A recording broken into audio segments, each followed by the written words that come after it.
Yo, para gamers sekalian, selamat datang kembali di channel kami. Hari ini kami akan membahas tentang hoak-hoak di dunia video game yang sempat sangat viral. Dari mitos hingga teori konspirasi, baik yang dibuat sama para gamer ya dari game tersebut, atau enggak hoak yang terbuat dari kesalahpahaman yang dibuat oleh para gamer juga nih. Hoak-hoak ini berhasil menarik perhatian banyak para gamers di seluruh dunia. Langsung aja nih, tanpa basa-basi lagi, langsung aja kita bahas.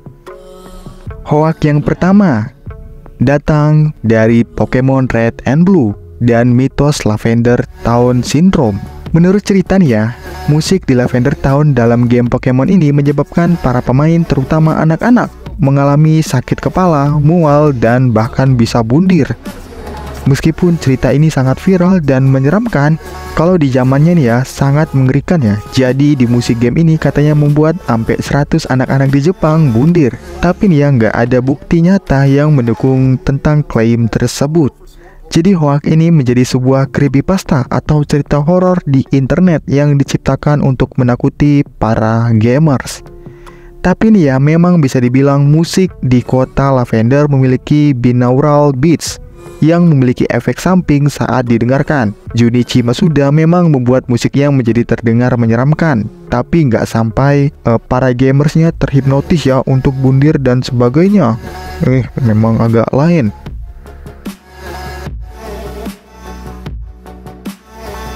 Hoax yang kedua, kita bakalan ngebahas game Polybius, game arcade yang konon hanya ada di beberapa tempat di Amerika Serikat pada awal tahun 90-an.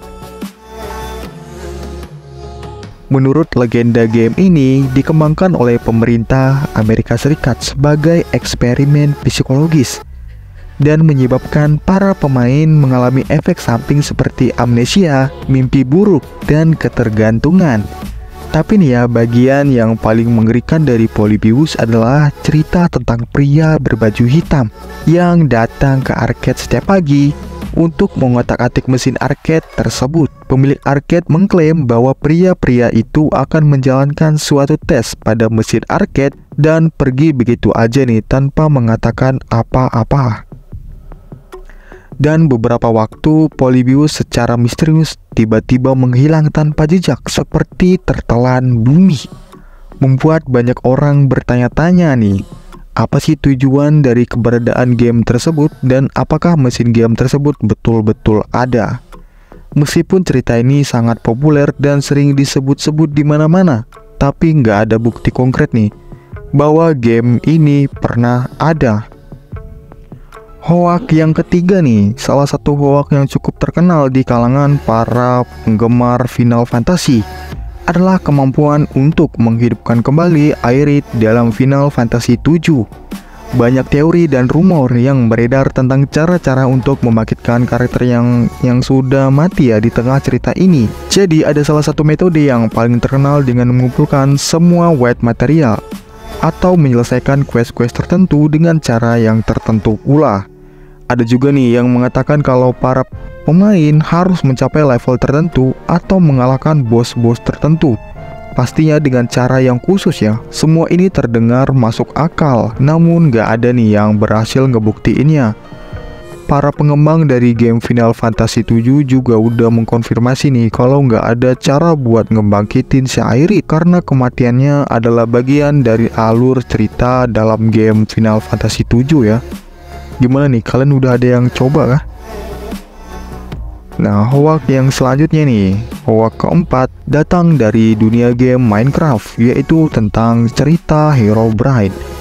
Cerita tentang Herobrine pertama kali muncul pada tahun 2010 nih di sebuah postingan forum. Para pemain mengklaim telah melihat karakter misterius di dunia Minecraft mereka. Postingan ini segera menyebar dan viral. Terus para pemain lainnya juga mulai melaporkan penampakan Herobrine di game mereka juga ya. Menurut rumor nih, Herobrine adalah entitas misterius yang muncul dalam game dan bertindak sebagai hantu atau glitch yang menyeramkan. Meskipun nih, Mojang sebagai pengembang Minecraft telah berulang kali menegaskan bahwa Herobrine tuh nggak ada di dalam game. Cerita ini tetap menjadi salah satu mitos paling terkenal di kalangan para player Minecraft pastinya. Kalian pasti pernah percaya ya kan? Termasuk aku sih. Dan hoax yang terakhir, kami punya kisah tentang Bigfoot di game GTA San Andreas. Menurut laporan nih, Bigfoot dapat kalian temukan di daerah hutan Back Obeon atau Mount Chiliad. Biasanya saat malam hari atau dalam kondisi berkabut. Namun bukti-bukti yang ada seringkali berupa screenshot buram atau video yang gak jelas ya. Banyak nih para player mengklaim bahwa mereka melihat Bigfoot berkeliaran di dalam hutan. Meskipun Rockstar Games, pengembang gamenya, awalnya membantah keberadaan Bigfootnya nih. Popularitas hoax ini membuat mereka akhirnya menambahkan Bigfoot sebagai Easter egg di game GTA 5. Saking viralnya ya. Jadi hoax-hoax ini menunjukkan betapa kuatnya daya tarik dari cerita-cerita misterius atau teori konspirasi di dalam video game. Meskipun banyak dari mereka hanyalah cerita fiksi biasa, mereka berhasil menciptakan diskusi dan menambahkan warna dalam komunitas gaming. Bagaimana nih menurut kalian? Apakah kalian pernah percaya nih pada salah satu hoax game ini? Atau punya cerita hoax lainnya yang menarik? Kalian bisa bagikan cerita-cerita hoax yang menarik di kolom komentar ya. Jangan lupa untuk like, komen, dan subscribe agar tidak ketinggalan video terbaru dari kami. Oke semuanya, bye.